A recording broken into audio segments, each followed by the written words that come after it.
gains. I mean, you put them in a position of saying, well, yeah, the professional learning, that got us this much gain, and this got, oh no, we have to subtract here because we really value, it's maniacal. Let's just call it what it is. It's just maniacal policy.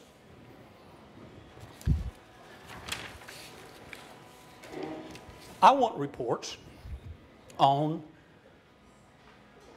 the effectiveness of ICS classrooms, in-classroom support classrooms. I know you will have a hard time believing this, but not that I represent, I can't be a lawyer, but every once in a while I try to get into a situation where I can play one in real life. And so that comes in representing special education parents in ARD meetings. And I don't do that, I've done it once in Katy, but I usually do it outside of Katy. And what I did in Mesquite was I kept Mesquite ISD in a 12-hour ARD meeting on this subject. It's hard to have a 12-hour ARD meeting.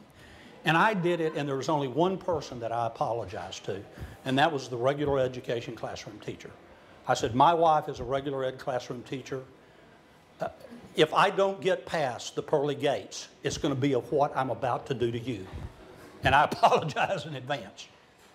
But I took that classroom teacher through everything that the district promised to do for Nicholas.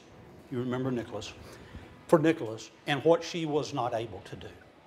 Now, we have, I'm not saying that I am an opponent of mainstreaming, but if you have a classroom of 29 kids and you have 6 or 7 special education kids in there that all have ARD-directed modifications, let me be the first to tell you, no teacher on the planet Earth can implement all of those modifications 100% of the time. There was even a point in time when maniacal administrators were going to start making teachers document the modifications every 15 minutes. Okay? Now, what I'm saying is this: if you're a member of the board and you want to restore the sanctity of the classroom, and you've got an Algebra 1 classroom, you've got an 8th grade class that's not honors, it's not GT, but it's a good classroom, and kids can advance, and you put 6 special education kids in there with modifications, I'm not telling you not to do that. But if that teacher deserves an aide, then that teacher, by God, ought to have an aide in that classroom every single day. I put in a public information request to this administration, and they simply cannot document whether an ICS classroom has an aide in there every day. Dear Mr. Superintendent, here's our lawful directive. Give us an accounting for every ICS classroom.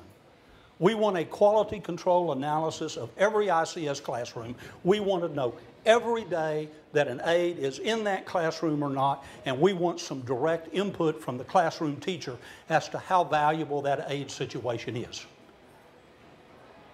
Until you restore the integrity of the classroom, you simply cannot achieve the objectives of reform that you want to. Now, I've probably taken a little longer, but by my standard, this is pretty good.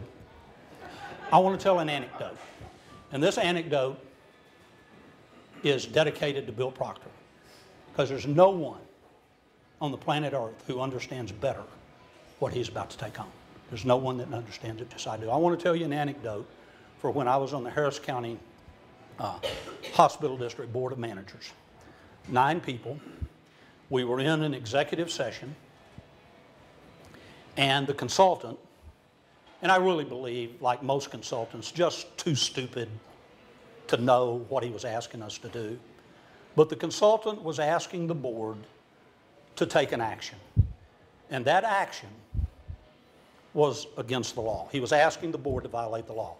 I don't think he knew he was asking us to violate the law, but we have 9 board members. We have the assistant Harris County attorney sitting there listening, and I'm sitting here listening.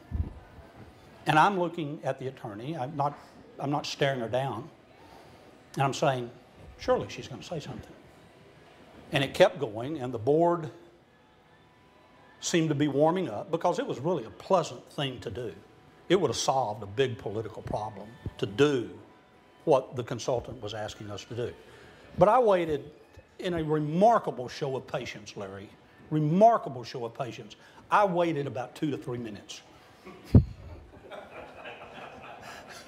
I may have waited 3 minutes. And then I posed a question to the assistant attorney at Harris County. And it was this, and this is the exact words. Are you going to stop this crap, or am I going to have to stop it? And so, Bill, what I'm saying to you is this. There's going to come a time when the toughness of an individual, and you are as tough as they come, when the toughness of the individual is going to have to look his peers in the face and say, are you going to stop this crap, or am I going to have to?